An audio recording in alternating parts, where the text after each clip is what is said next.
Good morning to those of you joining us on Zoom. If you'll just give us a moment for everyone to load into the webinar, we'll get started momentarily.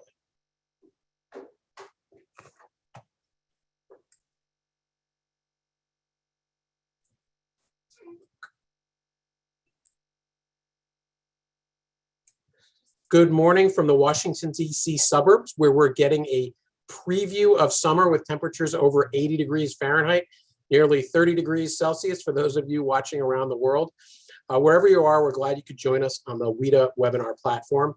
We have a fantastic panel today, but before I introduce them, I'd like to mention a few upcoming events.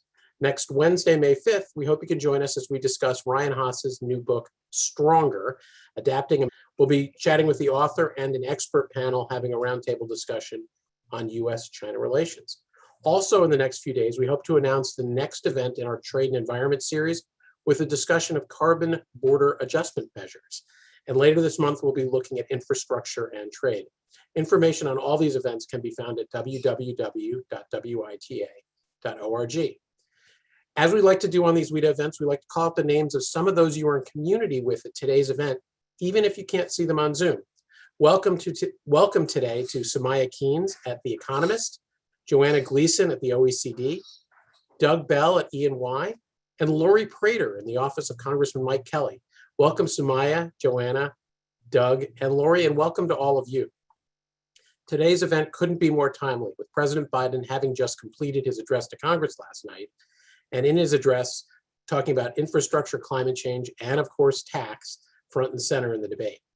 If you're watching this on Zoom, you can ask questions using the Q&A tab on your screen, and we'll try to answer as many of your questions toward the end of the program. You should have received a copy of the event program by email, so we won't get into lengthy introductions of our panel, which brings together some 4 people who we hope can shed some light on what is central to the president's corporate tax plan to try and negotiate a national and global minimum tax. Loren Pons, who is now with Miller Chevalier, was one of the architects of the last major corporate tax reform bill when she was majority tax counsel of the House Ways and Means Committee. Lily Faulhaber, who teaches international tax at Georgetown University Law Center and previously worked at the OECD on their base erosion and profit sharing project, which is a central part of today's discussion. Bob Stack, the managing director in the International Tax Group at Deloitte, who was previously Deputy Assistant Secretary for International Affairs at Treasury. And our moderator, Antonia Ferrier, who is the Chief Strategic Communications Officer at CGCN Group. For those of you outside of DC who don't know Antonia, she previously served on the Senate Finance Committee and for the Speaker of the House, among other leadership roles. Thank you, Loren, Lily, Bob, and Antonia for joining us. For those of you who've been around WITA for many years, you know we like to take a break from our normal discussions of international trade to address critical international tax issues that have such a major impact on investment and trade.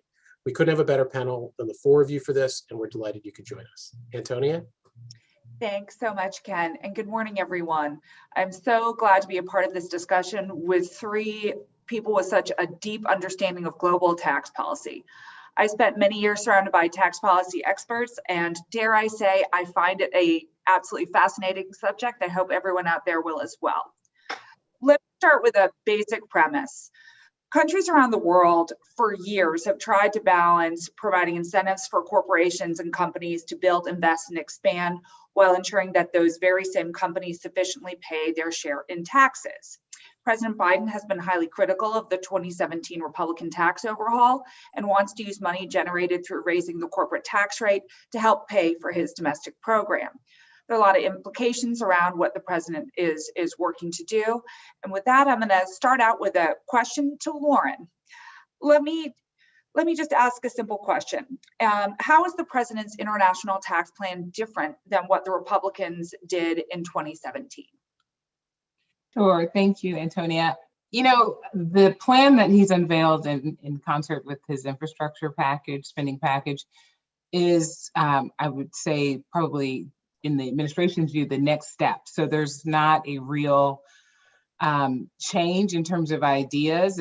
It's modifications to existing provisions. With respect to GILTI, which is the kind of U.S. minimum tax, as it's called in a shorthand, He is proposing to increase the rate to 75% of the prevailing domestic corporate rate, which he's also proposed to raise to 28%. So the GILTI rate, the statutory rate would go from 10.5 now to 21%, assuming the 28% corporate rate is passed.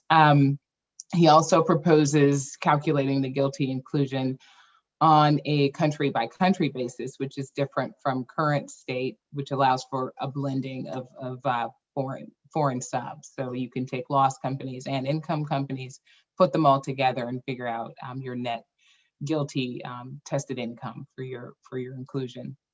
And the third change, which I view as probably the most significant, is to eliminate the what is a proxy for a routine return for your foreign subs. So right now there's a concept known as QBI, Qualified Business Asset Investment, that represents the sum of all of your foreign subs' tangible depreciable assets. And 10% of that value is deemed to be a routine return. Anything above that 10% number is a proxy for income that's generated through intangibles. And so if you were to eliminate that 10% return, that proxy for a routine return, that means essentially everything that your foreign subs earn that is not subpart F, so not passive, but active, is subject to GILTI at a higher rate. So, top line, those are the big three changes that are probably the biggest modification from existing provisions.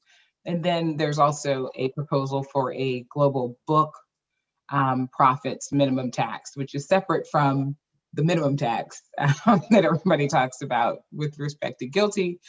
And that is to really combat the perception that there are companies who have profits, book profits, report profits on their public financial disclosure statements, but pay no domestic income tax. And so it would operate like an AMT. And so you would compare regular tax liability, which in many cases is zero or negative, and then 15% of global book profits. And the difference between the two would be your tax liability. A lot of questions remain around this proposal, particularly with regard to, how do you calculate book profits? Is it pre-tax? Is it post-tax? How do you conform book to tax to get, or tax to book to get these numbers? So a lot that's out there, but those are the two big minimum tax ideas floating now. Loren, let me just jump in because you mentioned QBI and you correctly pointed out that it's a way, again, for our trade audience, what you're trying to do is find all that intangible income floating around in the world and bring it up onto the US return. And, but not necessarily the income from your fixed assets, as Loren mentioned. I just want to point out the talking point of the Democrats now is that encourages you to put fixed assets outside the US. But the Obama administration also had the very same concept of QBI because it was driven by this idea of trying to find the intangible income. Now, our rate might have been lower than what was in TCJA, but conceptually, actually, they were aligned. So there's in that sense, a breaking away to much more of, let's say, just a full inclusion idea. Well, everything you earn offshore should flow into the US. And, there's different economic theories underpinning those two approaches. Well, I thank you both. I want to hit a little bit on base erosion or tax avoidance. This is kind of a basic question. So if we in the United States decide to squeeze companies more to pay their fair share, I'm using some of the language you hear from on the Hill, will they choose to headquarter or move somewhere else? Or is that not a concern? Lily, why don't I throw that over to you? So, that's a hard question to answer. And so that's the big question about tax competition, right? Which is different from tax avoidance, which is different from base erosion. So just for the audience, since I know we don't necessarily have lots of international tax people in the audience. So the concept of tax avoidance is not saying that companies are doing something illegal, right? It's not saying that they're hiding things in offshore accounts that can't be found, that they have unlabeled bills, something like that, right? It's saying that they're using the laws in some way that we think is leading to them paying less than, as Antonia says, their fair share, whatever that is. And so it's more of a political statement of sort of what is what do we think is an acceptable amount of tax to be paying, and when are you paying less than that? When do we think you're engaging in tax avoidance? Base erosion is sort of a subset of that. It's essentially the idea that if you're a US company and you make income, the income is then allegedly supposed to be taxed in the US, sort of under the general theory of the US tax system. And if you erode the base by shifting either intangible assets or by making deductible payments outside of the United States, that's a way of reducing your overall effective tax rate. So that's kind of the big story that we're dealing with here, right? For decades, there have been stories about companies paying lower than their statutory rate. Sometimes that's just zero rate, sometimes that's a lower effective tax rate. So the question is, if we try to stop that, is that going to actually just lead to companies moving? So it's a hard question to answer. A lot of times it depends on how much you stop companies from doing this and how easy it is for them to actually move, right? So companies aren't necessarily as mobile as we sometimes like to think they are or talk about them being that mobile. And companies actually think that there are benefits to being in certain countries. So it's not that companies, if you have a few changes to the tax system, that all of a sudden they're all going to move to a small island nation that might be in the North Atlantic, or it might be somewhere else, right? It's more that there's a bigger decision that's being made by companies about when they react that dramatically. It's also less likely that they're going to move if it's harder for other countries to attract them. So if other countries are not able to engage in tax competition, competition is the race to the bottom, if we want to use kind of political quotes, right? Tax competition is competing over tax rates and providing a low tax rate in order to attract companies. And so if countries aren't able to provide those low tax rates, then it's maybe less appealing for companies to move. And that's the whole story that we're talking about, right? That's why you have these minimum taxes, is to basically put a floor on the race to the bottom so that these companies can't actually be lured away or can't be attracted into low tax jurisdictions. Great. Bob, I'm going to ask you a question on the corporate rate.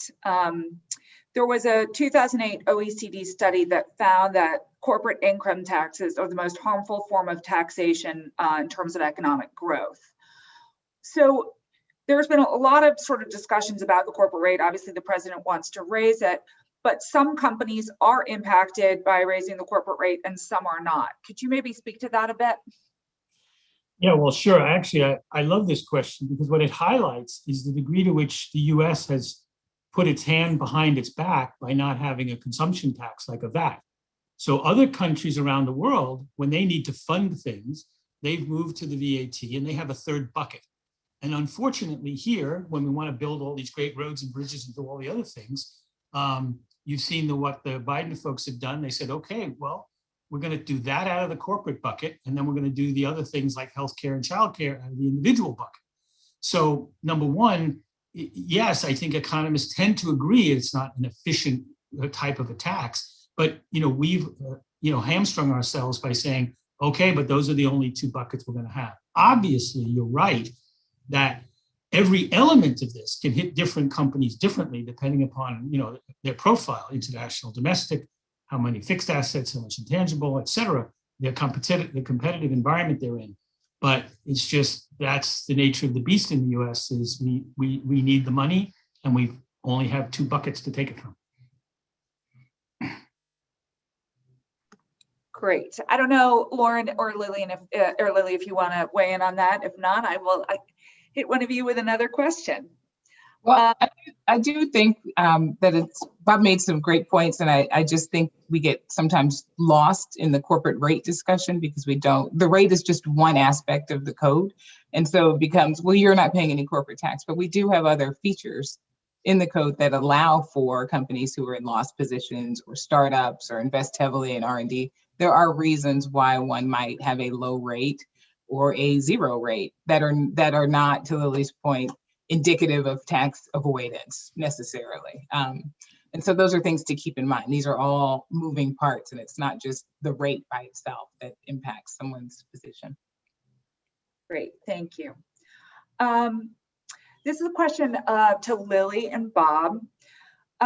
Historically speaking, why have so many international tax negotiations taken place at the OECD? Why there? How did that happen? I've wondered that for many years, and it's probably something that everyone here knows, but I have no earthly idea. So, and then from that, are international efforts at tax harmonization effective? And this is sort of hitting off, Lily, what you were talking about, that sort of race to the bottom. And it seems like, these discussions centered at the OECD are trying to prevent the race to the bottom. And just noting from that tensions last year between a lot of the EU member states and the US became, for example, very heated over the digital services tax. So Lily and Bob, I throw that very open-ended big question to both of you. Lily, after you. Okay, yeah. So the first question, Bob might have a better answer to this, but I actually think it's a great question. And I think it's a story of institutional competition, right? It's just like the UN would like to be involved in this. The IMF would like to be involved in this. There are other international organizations. The EU really wants to be a leader in this space. There are other international organizations that would like to be taking this mantle. But the OECD had for years been working in the tax space. So the BEPS project, the 2013 to 2015 base erosion and profit shifting project, was sort of the most public in recent memory, but the OECD had been advising developing countries on their tax systems for decades. The OECD had been writing all kinds of reports about sort of how to actually tax cryptocurrency, all kinds of new developments. And the OECD has the transfer pricing guidelines that lots of people follow. And the OECD has a model treaty. And so it's sort of a story that the OECD ended up having competence in the international tax space. The countries that were members of the OECD were those that were at the time most engaged in international tax. And so then when other institutions wanted to get involved, they sort of weren't seen as the house for international tax. And now the project that's going on has 139 countries. And so the OECD has been trying to respond to the criticisms that it's sort of a rich countries club by keeping its competence and trying to bring the other countries in. Whether or not the other countries sort of feel that they're fully members, that's an open question, but they have been trying to sort of respond to the UN and IMF criticisms that they're not welcoming enough. In terms of international tax harmonization projects, so I actually think that one of the stories of international tax is that it's surprising how successful things end up being when they don't necessarily seem at the time as if they'll be successful. So there was a lot of criticism of the BEPS project when it completed its outputs in 2015. And, people said, one, the US is never going to adopt this. Congress wasn't part of this. The US isn't going to adopt anything. Congress criticized the sort of entire project, and that these are merely recommendations to the extent that they're best practices, they don't really count. And then in 2017, we had a tax reform, and in the United States, we ended up incorporating all kinds of things that weren't even required. And so, we're talking about a minimum tax here. There was a hint at a minimum tax in the 2015 documents that was basically just disregarded because it seemed as if it was sort of so extreme. And now we're all sitting here, we're talking not just about a minimum tax, we're talking about the fact that it was passed in 2017, and now we're just talking about reforms. So I think it's a, short-term international tax harmonization seems like it's not leading to anything, but this world can surprise you. Bob, I don't know if you agree or disagree. I agree with everything Lily said.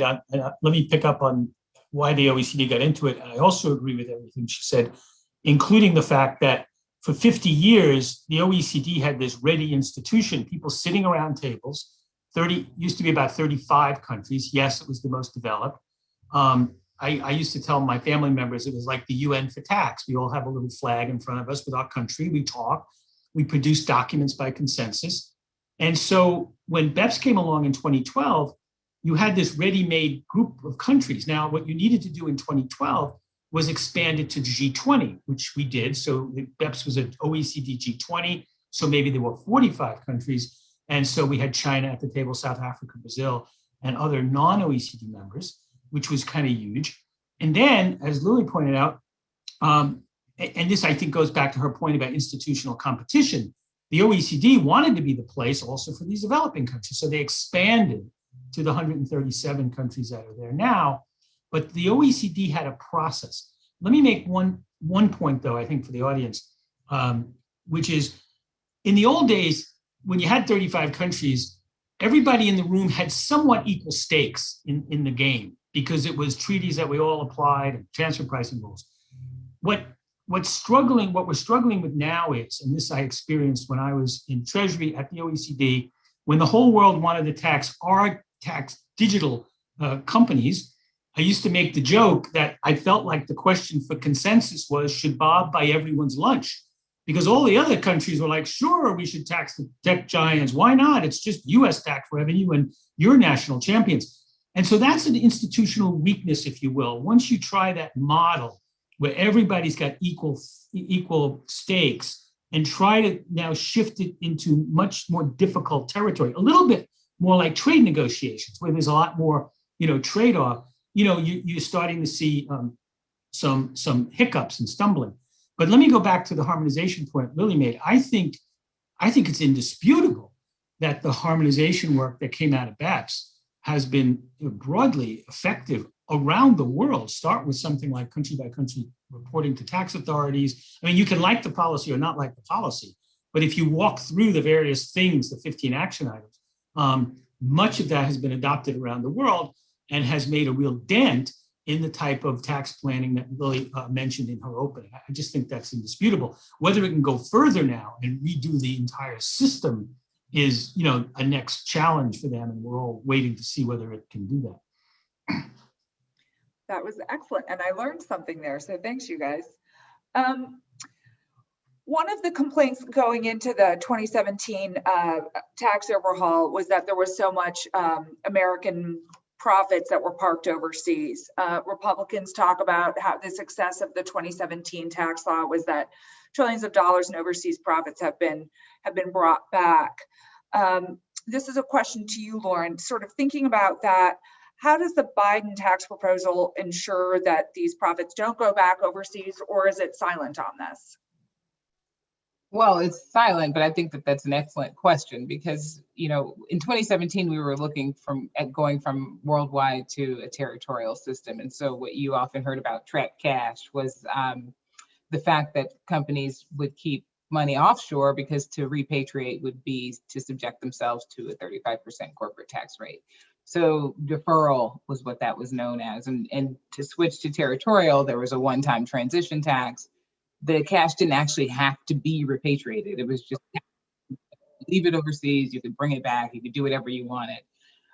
But to the extent the GILTI regime is modified such that, QBI is eliminated, the rate is higher, we creep closer to a worldwide system again. The difference is GILTI and Subpart F are both inclusion regimes. So there is no calculus about whether or not the money is physically in the U.S. or offshore. So the idea that you have money overseas that's trapped is no longer relevant because they're immediately included in income. And to Bob's point earlier, if QBI is eliminated and if the rate creeps up to 21%, you basically have 75% or more than that because Subpart F is 100%. So somewhere between 75 and 100% of your foreign earnings will be subject to full taxation in the US, or 100% of your earnings will be subject to somewhere between 75 and 100% of the domestic rate. and Antonia, that's what's going to put the pressure back on the inversion issue you Yes. raised. Because if other countries don't go along, and we'll get to that, maybe you can invert. Now the rules make that really, really hard. But the second issue that kind of is collateral to that is maybe it's easier for foreigners to acquire US assets than it is to kind of keep them here. So you kind of have to think of those two together, which is why the Biden folks are trying to get the whole rest of the world to go along, with the min tax, which I know we'll talk about. But just sticking on the inversion point, I know there was leading into, I don't remember when the last big inversion was, but I know that was one of the principal points of the Obama administration talking about making a lot of changes through Treasury was on the inversion question. in your estimation, and I sort of open up this up to all three of you, do you think that, so you're basically saying, Bob, that there's got to be international harmonization, or we could be in a situation where there's going to be a lot more inversions or takeovers across between American companies and overseas companies? At a high level, yes, I agree with that. Okay. All right. I had one other sort of question going back to the OECD and the EU in particular. The EU, in particular, the Germans have been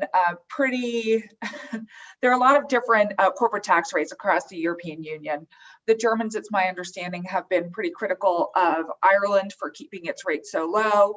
How do you see that playing out, and what impact will that discussion within the EU have on the United States, if at all? Well, maybe I would take a moment, Antonia, to talk a little bit about what the proposal the US is trying to get the rest of the world to adopt. And this is something at the OECD. Actually, I think I actually have a slide if I can figure out how to share here. I think, I don't know if you can see that. So is that good? Can you see that slide? Yeah, I'm not going to make it more fancy by getting rid of those things on the side. So we have the GILTI in the US, and at the OECD, they've been working for quite a while on there's two pillars under discussion at the OECD. One, and again, for a trade audience, I think it's important to appreciate this. Pillar one is all about making high profit companies pay tax all around the world in markets. You've read about this recently in the tax press because the US put out a proposal to make that tax the 100 biggest companies. The reason that's interesting for trade folks is the trade that, so to speak, that we make as the US is, if we give the rest of the world some income tax profits based on this pillar one approach, the rest of the world is supposed to walk away from digital service taxes, which the trade community, this is where the USTR has done these investigations, pretty much views as a tariff, if you will, on services, and as a pretty clear trade violation. So that's the deal in pillar one. The reason that's important is the US over 3 administrations now has said, if we're going to let big companies be taxed in other places around the world, it can't just be US tech companies. It's got to include some of your national champions as well. And I tell that story because that's how we got pillar two. Other countries said, wait a second, we didn't think this pillar one stuff was about our companies. We just thought it was about your companies. And so literally countries like Germany and France at the beginning of this new process in BEPS said, no. BEPS had nothing to do with where companies are taxed. It only had to do with making sure companies pay their fair share. And that's what a minimum tax does. So you kind of you got to see the two together. And then the two have stayed on the track together, moving down in tandem now. What the income inclusion rule does is it's like the GILTI. Again, I'm not going to get too technical. It has different ways that it's calculated, but conceptually, if you earn zero income in Bermuda and you're parented in Germany, Germany's going to get to tax, let's say 15%, 12%, we don't know what the number is, of that untaxed income in Bermuda, flows right up. And then there are technical details about Cuba, et cetera, that I won't get into. But the second piece you need, if you're going to do this on a global basis, you're going to need to have, let's say some countries don't go along at all. They say, I don't want a minimum tax. Now you need a little weapon to say, okay, if you're not going to have a min tax in your top country, we're going to start denying deductions all around the world so you can't benefit from having a low tax home at the top. Now, the Biden folks really need, as we just discussed, the rest of the world to go along with this, because as we just discussed, we're going to go to US companies and say, hey, guess what? Your GILTI rate is now 21 or whatever they get to. And so that work is going on, as we speak, to try to encourage other countries around the world to adopt this GILTI-like min tax. You pointed to some of the sticking points. First of all, in Europe, you probably have to do it through a unanimous vote among European countries. And Hungary's already come out and said, we have a 9% rate. We're not going far north of that. The Irish have been very strong, in my experience, of popping out and saying, hey, we have a lot of reasons we have 12.5. And so, there is going to be that whole question of, can even Europe come together around a higher rate? And if the world doesn't go along with, let's say, increasing the rate, what happens to the Biden arguments on the Hill that there's really no downside to raising guilty because the world's going to go along? So there's very high stakes in getting the world to go along. I'll just report yesterday, the Canadian finance minister, the Germans, the French, there's been a lot of support, for it. And then there's some pushback in some countries. And we're just going to have to, see over the next several months how this plays out. I am curious about all of this, and it does just strike me, I'm tax nerd adjacent, as I said at the beginning, but there are some companies like the UK has obviously left the European Union. It's lowered its corporate rate. It's probably trying to be as inviting to investment as it can because its economy took a whack from leaving the EU. Just the prospects, the stakes, as you mentioned, Bob, are so high for the Biden administration here. I don't want to say I'm skeptical, but for some countries, having preferential tax treatment, as Lily said, sort of the race to the bottom is their advantage at getting companies to go there and build there. So just reflecting off of what Bob said, Loren, Lily, just love your thoughts there too. Sure. I mean, I agree with Bob. I've said for many months now that I think that the proposed increase to the guilty rate is overkill in terms of what we need for a global minimum tax conversation. There's no reason to have to have lobbied for guilty grandfathering, meaning that the guilty rules are compliant with this minimum tax regime at the OECD, and then slap a rate on it that is 21%, when I think realistically whatever is agreed to at the OECD will be, we can say broadly between 10 and 15, somewhere in there. So why subject US companies to an even more stringent regime than what is globally agreed to? I do think that what's most interesting for me in this conversation is the kind of interplay between what happens at the OECD, happens at the US, happens at the OECD. And so we're having these conversations about international norms that have made their way into TCJA that are now influencing this Pillar 1 and Pillar 2 discussion that in turn will have bearing on any international tax modifications that we do here. So, the administration probably wouldn't describe it this way, but they are somewhat not constrained, but at least beholden to, on some level, what's happening at the OECD. And we can't just go off on our own and say, we're going to do this and it doesn't matter and you guys figure it out, but we're going to, stick to what we want to do. And so there hopefully will be some tempering of some of the more egregious proposals, depending on your point of view, because of what's happening on the global stage.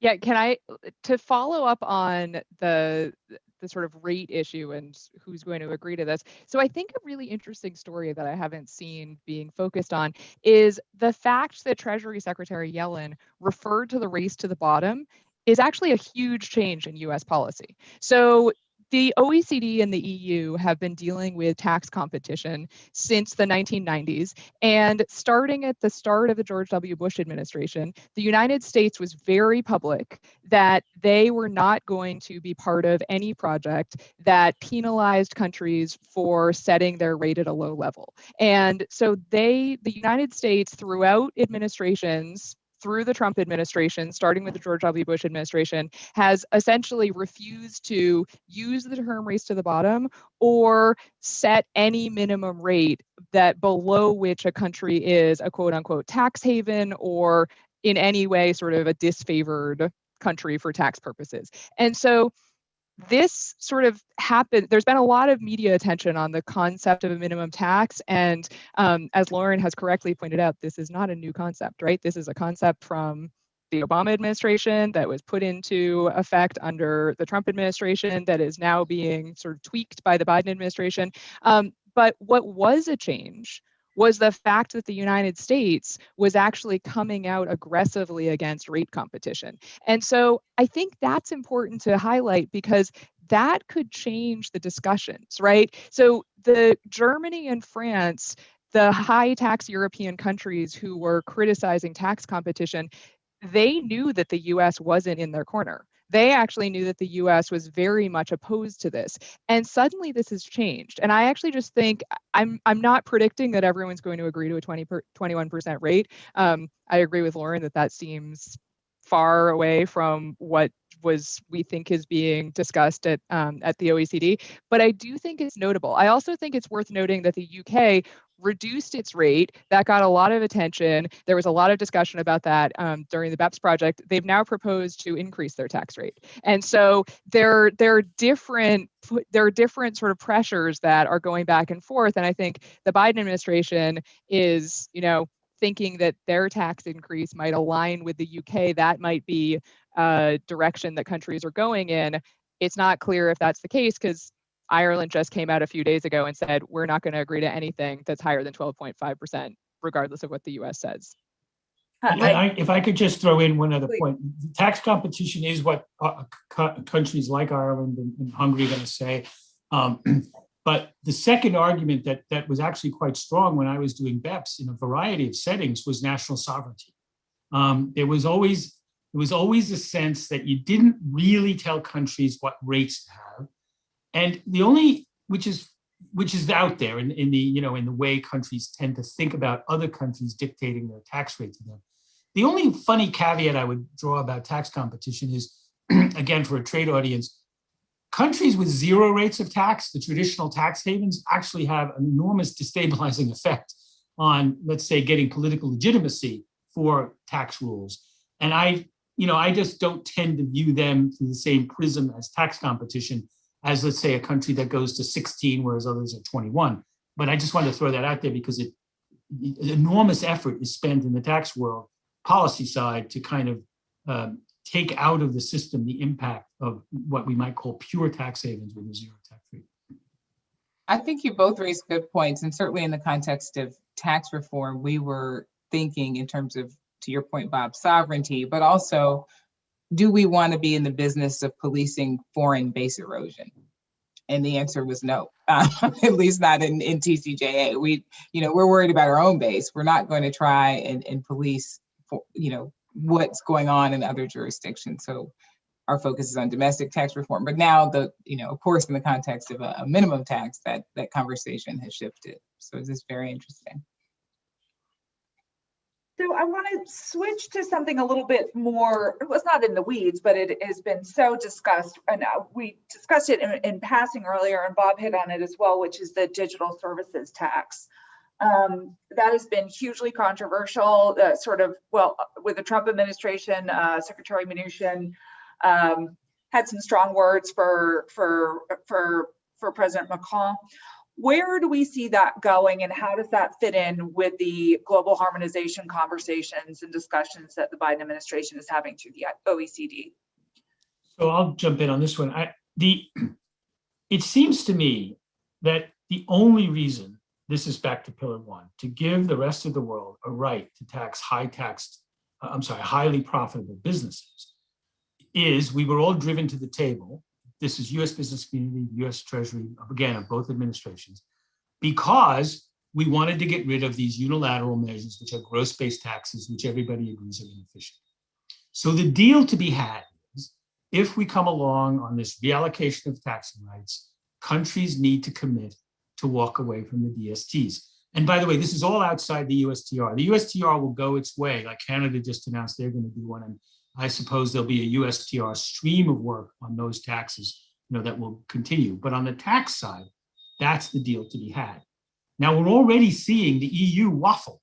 They're saying, well, we're going to do a digital levy, but we think it'll be consistent with this agreement at the OECD. And I think that leaves a lot of us scratching our heads. And the real fear is, imagine the Congress goes along with a whole new raft of rules to let US tax companies get taxed all around the world. And then a year or two later, we look around and nobody's walked away from their DSTs.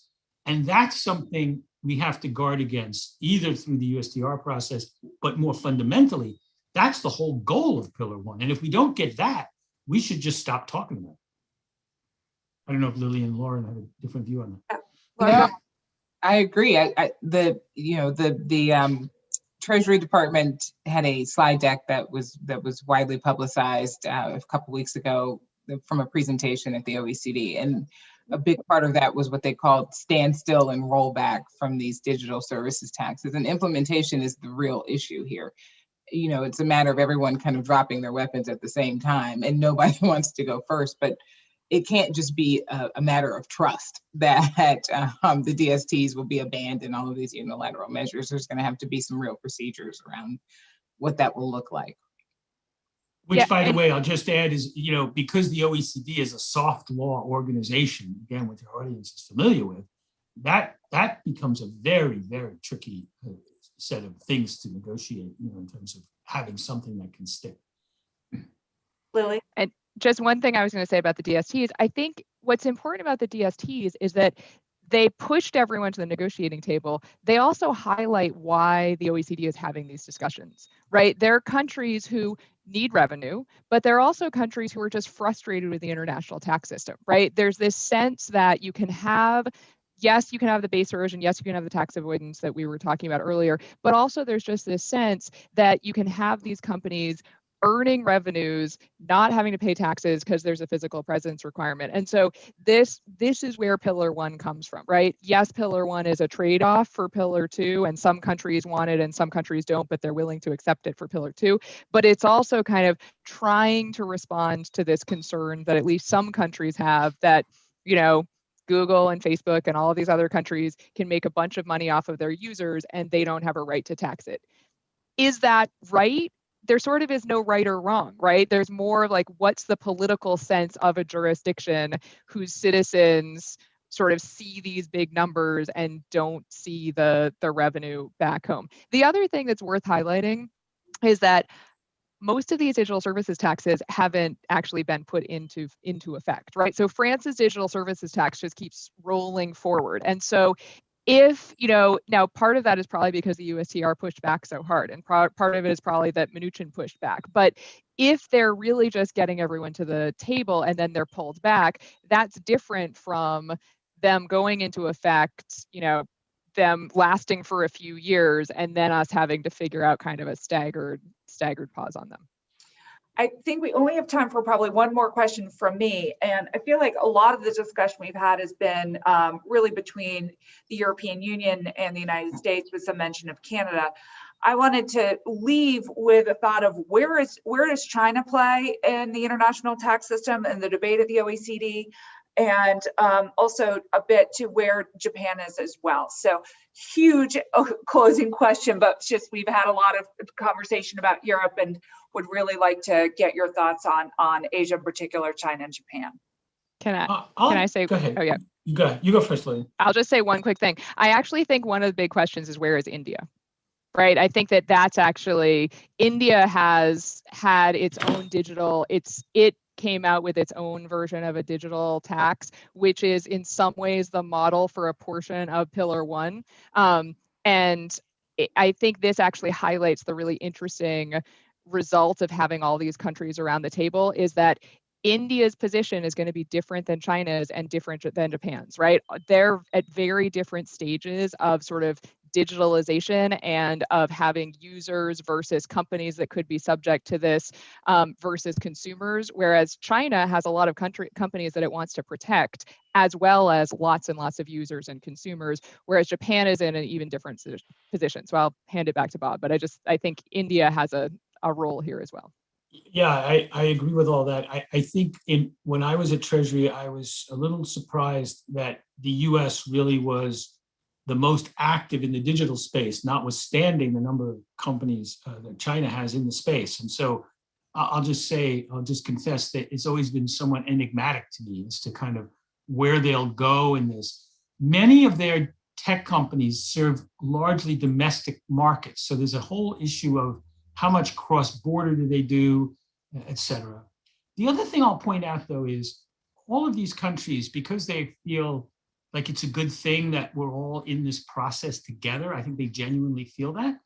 I think there's a reticence to blow the thing up. And so I think there's a certain amount of going along where they may not love the consensus and direction, but maybe not even China wants to be, in the boat to say, well, if the whole world agreed on this, we're going to blow it up. So I'm really curious to watch it, but China remains a mystery to me in terms of Loren? where they are going to come out.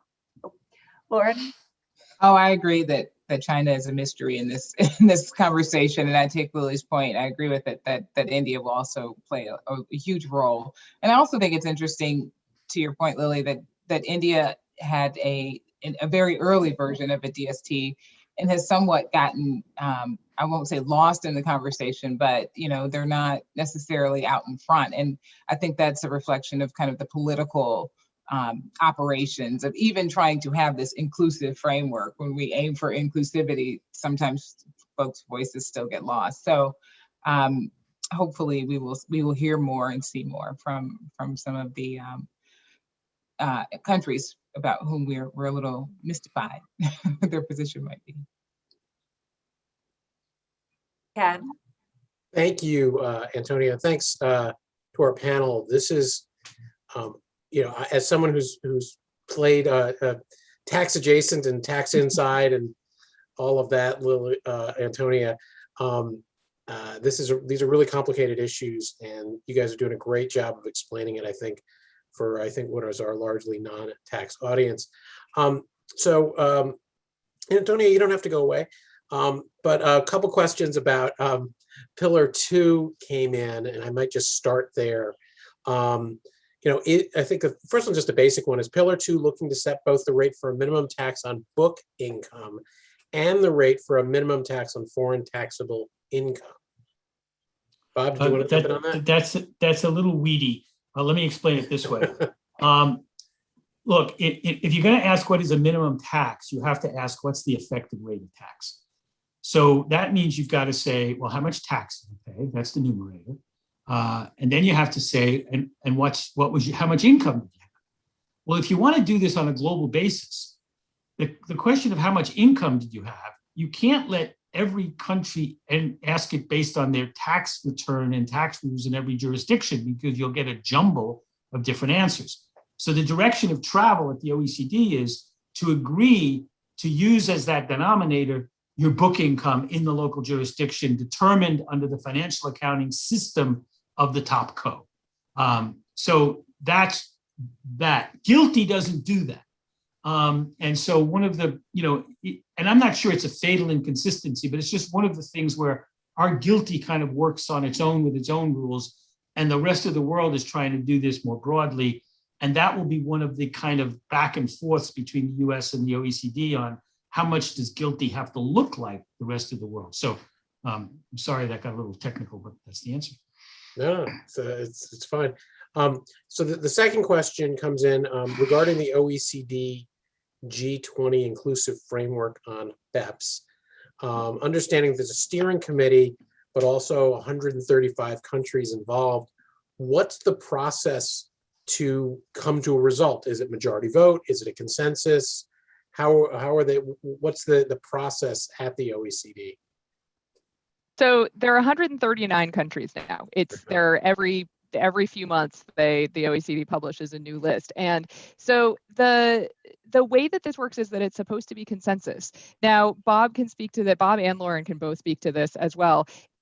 It's not really that countries sort of sit around the room and raise their flags and then there are three and you kind of have to figure it out. It's instead that when there's consensus and when there isn't, because if there's a negative voice, then you don't have consensus. And so it happens throughout these meetings, and there's a steering committee, but these meetings are happening regularly and the countries are coming together, and the OECD Secretariat is extremely aware of who is and is not in agreement. And the OECD Secretariat is essentially sort of the party that's leading these meetings, and the G20 is sort of reported to. And so it happens kind of holistically in the meetings, but there's no situation that I'm aware of where the Secretariat thinks that they have consensus, and then suddenly a country comes in and says no, right? They've done this for enough time that they know if there are countries that oppose it. But that means that you need to get 139 countries with very, very different interests willing to sign on to this. And so I think that highlights Bob's point that, the countries that want Pillar 2 will accept Pillar 1 and vice versa. It also highlights a bigger issue, which is that consensus on the concept doesn't mean consensus on the technical details. And so this is something that I think all three of us have spoken about, that, if they want consensus by June of this year, that's going to be consensus on a very high level concept. And it's going to take years to actually agree on the details. And, the devil is in the details, right? Making sure every one of those 139 countries agrees that the terms meant the same thing, that's going to be a very long project. Yes, I think, you make a good point, Lily. It's important to remember there are many, many kind of sub work streams going on behind the scenes that are much more detailed and will take a lot longer to finalize. It's a lot of work. I would just go back to reemphasizing something I learned when I was there. Somebody asked, do you vote? As Lily pointed out, it's really people that can block, and not all countries are comfortable coming in and saying, I'm the blocker. And so Lily is exactly right how the consensus unfolds, but you can have countries that don't like the direction of travel, but they never imagined stopping, the ship from sailing down the stream. So to me, that was a very important dynamic to be aware of. It's not as hard as you think, because countries have to affirmatively stand up in the room and say, I am not with this. And that doesn't happen a lot, in part because of the skill of the Secretariat, as Lily was pointing out. So it's interesting. As someone who's in the trade world, and we look at WTO multilateral negotiations, which generally are also a consensus style system. But in the trade world, there's groups that break out and do plurilateral agreements where, coalitions of the willing, essentially. Sometimes those are trade agreements outside the scope of the WTO altogether, like the Trans-Pacific Partnership or now the CPTPP. Other times it's within the WTO that they try to do that. Is that something that we could see out of an OECD process, where sort of the major economies agree to something, understanding that the tax haven countries and maybe even a country like an Ireland might stay out of it for their own purposes? And obviously, sorry, last little bit of this, the EU is a different type of negotiating animal, of course, in the tax world than it is in the trade world, where it has a unified trade policy, but they all are individual countries in the OECD process. So I think absolutely. In fact, I'm interested in Lily and Loren's view on this. I think the only way to do the min tax is probably with the coalition of the willing approach, because Pascal Saint-Amand has already said nobody expects Bermuda to put in a min tax. So that raises another set of kind of procedural hurdles. And remember, we're in the min tax, they're trying to build in backstops to kind of slap the hand of countries that don't go along with some kind of a punitive tax result. There's some in the Biden tax plan, and there's some in the OECD plan. So it's kind of coalition of the willing and a slap on the hand for those that don't join the coalition. And that's what we're waiting to see play out. To follow up on that, so Bob, in your slides, you highlighted this, and I'll just highlight it again. What you're referring to is the punitive tax. This is this sort of clever thing that I think the OECD does, that they did in the BEPS project, which is that they have primary and secondary rules. And if a country doesn't actually implement the primary rule, which is what we think of as a minimum tax, then another country can disallow deductions for payments going into that country. So they basically, the second country keeps the revenue that otherwise would have been going to this low tax jurisdiction. So the OECD has kind of built backstops, but a little bit kind of tripwires. I don't know exactly what term, but they built something in there. So if you don't agree, you don't have to agree, but you start losing revenue and the appeal of tax competition becomes less attractive. And so that, I think, makes it more likely that you could have this coalition of the willing. In the EU, it's called enhanced cooperation. Whereas I think that's maybe harder to see in the Pillar 1 space, but it could also exist there. I agree with that. So Loren, coming back to you for a sec, the question in the that came in from the audience is about congressional procedure. It's a Senate issue, but maybe you can help us understand this. Would this, how would some sort of OECD agreement fit in with our US tax treaties? And is there, does this supersede those? Do we have to revise the tax treaties? Would it require a vote in Congress? Or is that only if there's changes to US law? Treaties are separate and they're voted on separately. Any thoughts on that? Yes, I do have thoughts on that. So there's another part of the Pillar 2 discussion that we haven't really touched on, the subject to tax rule, which is kind of out there, but hasn't really gotten a lot of attention or discussion, as far as I know, within the inclusive framework. But that concept would certainly impact treaties. Parts of Pillar 1 would impact treaties. Some of the rules are able to be implemented through legislation. So the minimum tax, modifications to the GILTI regime, tweaking BEAT, not allowing deductions only in certain circumstances if we want to conform to some of the other Pillar 2 concepts. Those are possible to be done legislatively, but certainly there are components of the work been taken as a whole that would require treaty modification.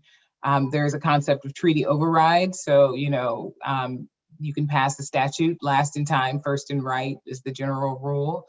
I believe there are some provisions of the code that are explicitly treaty override provisions. It doesn't happen very often. But these are all things to think about, and we know, the status of treaties in Senate right now, and so that's certainly a hurdle that we'd have to face. So before we close, there's a couple kind of big picture questions that are one that asks about what this might mean for a potential territorial tax system. So I'll throw that out there. And then the other question has to do with if some of these proposals get adopted and the US is party to them, do we think that companies might restructure their manufacturing footprint globally around these tax incentives, and what that might mean for some of President Biden's other objectives about a worker-centric trade policy? So two questions: territorial tax and sort of the impact on manufacturing and global investment. Well, I think Loren, why don't you jump in first? I was just going to say, we've already touched on the territorial issue with some of the proposals that are out there for GILTI. So getting rid of the routine return would certainly put us much closer to worldwide, further away from a territorial system. So we'll have to wait and see what those proposals, if they have legs, whether they have legs, and where we end up. Bob? Yeah, I was just going to add on the manufacturing. I think it's an interesting question for the economists. What are the things that cause companies to put plants in jurisdictions? So even if you look at the fact that right now QBI gives you a break on an inclusion if you have a plant somewhere, the political talking point is that encourages a business to put a plant outside the United States. But two factors there. Number one, nobody really in the tax world thinks people build plants in Bermuda. So it isn't like you're going to put your plant in a zero tax. And then your plant is probably then in a country with a real tax rate. And so it's not just you get reduced rate on GILTI, but the fact is you're paying a tax, which goes to this kind of capital export neutrality point. Import neutrality. And so I think, working with businesses a lot, where you put your manufacturing is a far more complicated question than the tax people simply walking in and saying, oh, the tax rate's cheaper in Austria than Germany. And so I don't know. It's a question for the economists, but those are just some thoughts. Yeah, I mean, will taxes change things? Sure, taxes are incorporated into business decisions, but do businesses react only to taxes? No, of course not. And so, I think the idea of the minimum tax is in some ways that it makes it allows the Biden administration to achieve these increases while also making it less likely that companies will sort of think about tax rates when they're thinking about moving to other jurisdictions. That doesn't mean they won't, but it does sort of tamp down the rate appeal of moving. There may be other things that companies are thinking about. Thank you all. We're a minute over time. Antonia, any last words? Oh, I miss all the tax people. Thank you. I thought it was a fantastic discussion. Thanks to you all. Thank you, Thank you. Antonia, for framing all this for us, helping us trade nerds understand tax nerds speak a little bit better. Loren, really a pleasure to have you on the WITA platform. Lily as well, your first times here. Bob, we've had you on before with our intensive trade seminar. I think we're going to have all of you back again. It was a great discussion. You guys met the charge that we gave you to help us understand this a lot better for our international trade audience. So thank you so very much. Really appreciate your taking the time with us on this. We'll come back to a lot of these issues again at WITA in the future as they continue to percolate, and may bring some of you, ask some of you back again if we can. So thank you very much. Everyone out there, please take care of yourself. Be safe and get the shot when you're available and eligible in your wherever you live. Thanks. Take care. Thank you. Thank you.